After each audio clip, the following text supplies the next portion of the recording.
কবে কতটা করে বৃষ্টি, কোথায় কোথায় হলুদ কমলা সতর্কবার্তা দিচ্ছে হাওয়া অফিস।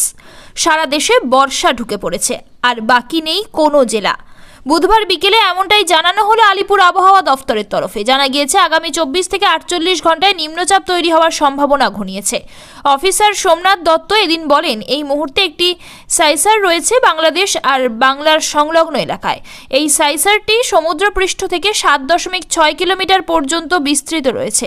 ঘূর্ণাবর্তের মতোই কাজ করে সাইসার। এটি আরও স্ট্রেচড হয়ে নিম্নচাপ তৈরি হওয়ার সম্ভাবনা তৈরি হয়েছে।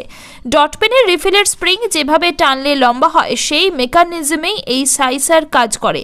আবহাওয়া বিজ্ঞানের ভাষায় একে বলে ভোর্টেক্স স্ট্রেচিং। সমুদ্রপৃষ্ঠ থেকে প্রায় 1 কিলোমিটার দূরে ঝাড়খণ্ডে একটি সাইসার রয়েছে, যা মণিপুর অবধি বিস্তৃত রয়েছে।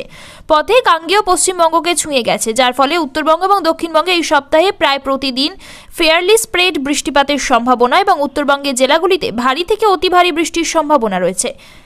3রা জুলাই থেকে 6ই জুলাই পর্যন্ত পশ্চিমবঙ্গের সব জেলাতেই বৃষ্টিপাতের সম্ভাবনা রয়েছে। 7ই জুলাই উত্তরবঙ্গের সব জেলাতেই ওয়াইড স্প্রেড বৃষ্টিপাতের সম্ভাবনা এবং দক্ষিণবঙ্গের সব জেলাতেই ফেয়ারলি ওয়াইড স্প্রেড বৃষ্টিপাতের সম্ভাবনা।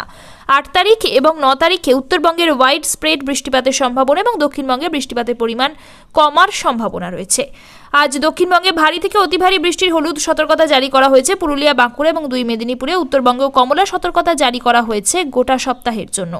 ভারী থেকে অতি ভারী বৃষ্টি হবে উত্তর দিনাজপুর, জলপাইগুড়ি, দার্জিলিং, কোচবিহার এবং আলিপুরদুয়ারে। উত্তরবঙ্গের অন্যান্য জেলাগুলিতে হলুদ সতর্কতা দেওয়া হয়েছে। আগামীকাল দার্জিলিং, কালিম্পং, কোচবিহার, জলপাইগুড়ি ও আলিপুরদুয়ারে কমলা সতর্কতা রয়েছে। উত্তরের অন্য জেলাগুলিতে রয়েছে হলুদ সতর্কতা। দক্ষিণবঙ্গের 2 বর্ধমান, বীরভূম ও মুর্শিদাবাদে ভারী বৃষ্টির হলুদ সতর্কতা